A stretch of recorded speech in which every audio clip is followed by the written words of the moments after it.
Salam damai sejahtera Bapak Ibu serta saudara-saudari semua.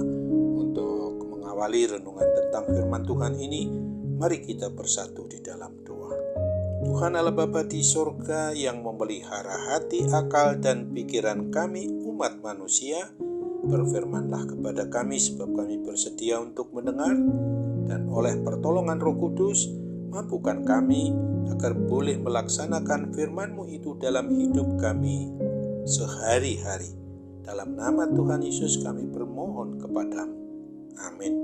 Sebagai nas renungan firman Tuhan pada hari ini diambil dari Markus 10 ayat 25 hingga 27 yang berbunyi, lebih mudah seekor unta melewati lubang jarum daripada seorang kaya masuk ke dalam kerajaan Allah.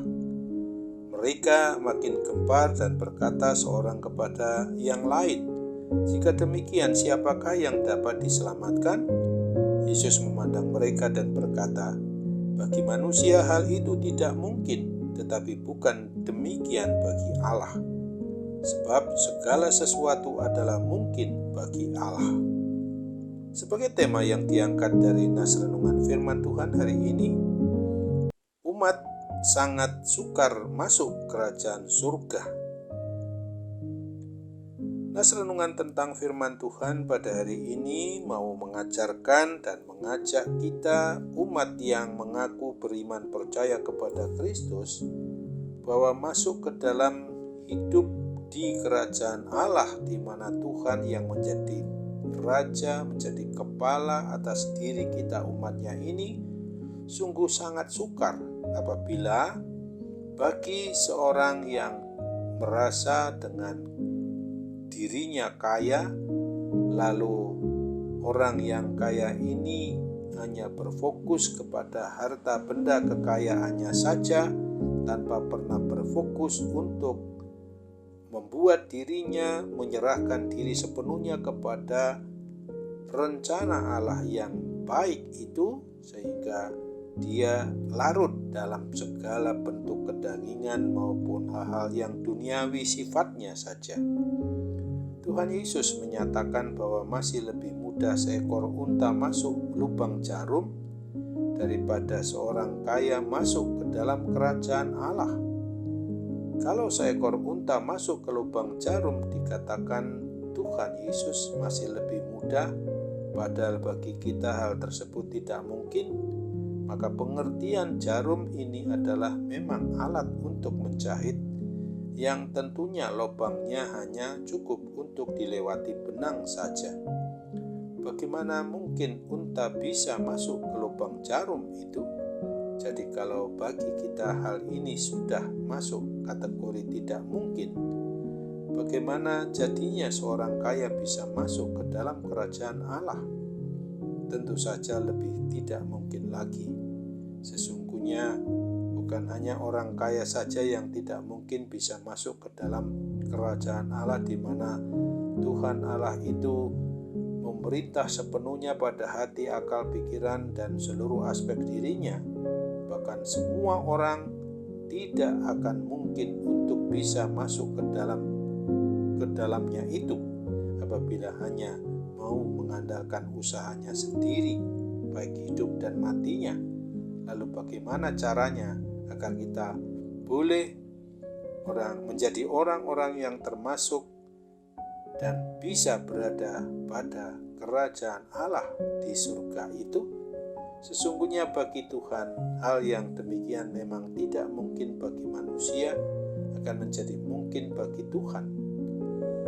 Untuk itulah maka Tuhan Yesus memberikan kesempatan supaya kita sebagai umat manusia yang mengaku beriman percaya kepada Kristus bisa diterima masuk ke dalam kerajaan Allah, yaitu dengan cara Tuhan mengirimkan putra tunggalnya, yaitu Tuhan Yesus, untuk berkorban sampai mati di atas kayu salib di Bukit Golgota, supaya semua orang yang percaya kepadanya dapat diselamatkan sampai kepada kehidupan yang kekal dan diterima masuk di dalam kerajaan Allah yang kekal itu pula.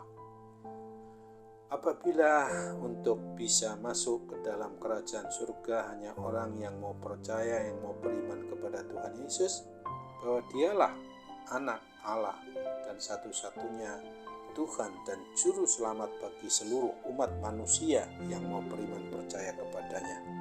Bagi orang yang tidak percaya, tidak mau beriman kepada Tuhan Yesus, maka hukumnya hanya satu, yaitu tidak akan bisa masuk ke dalam kerajaan surga yang kekal.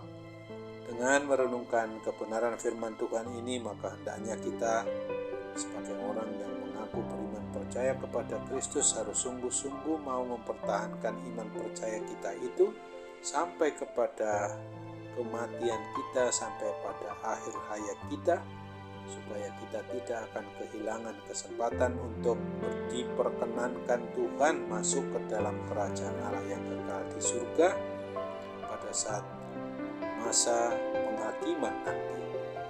Ingatlah akan Wahyu 2 ayat 7 ini, siapa bertelinga hendaklah ia mendengarkan apa yang dikatakan Roh kepada jemaat-jemaat. Barang siapa menang, dia akan kuberi makan dari pohon kehidupan yang ada di Taman Firdaus Allah. Amin. Mari kita kembali bersatu di dalam doa. Tuhan Bapa di surga, terima kasih untuk firman Tuhan yang sudah boleh mengingatkan kami, agar kami sungguh-sungguh boleh menikmati hidup yang sadar betul akan sangat sukar untuk masuk berada kepada suatu kehidupan yang kekal di surga itu dalam kerajaan Allah. Apabila kami memang menuruti keinginan duniawi, mau memuaskan keinginan batin kami. Karena itu kami mohon semuanya boleh berlangsung dalam tatanan apa yang Tuhan kehendaki. Tolong ya Bapa, supaya kami dapat melaksanakan hidup ini sesuai dengan kebenaran firman-Mu saja. Dalam nama Tuhan Yesus kami mohon kepadamu. Amin.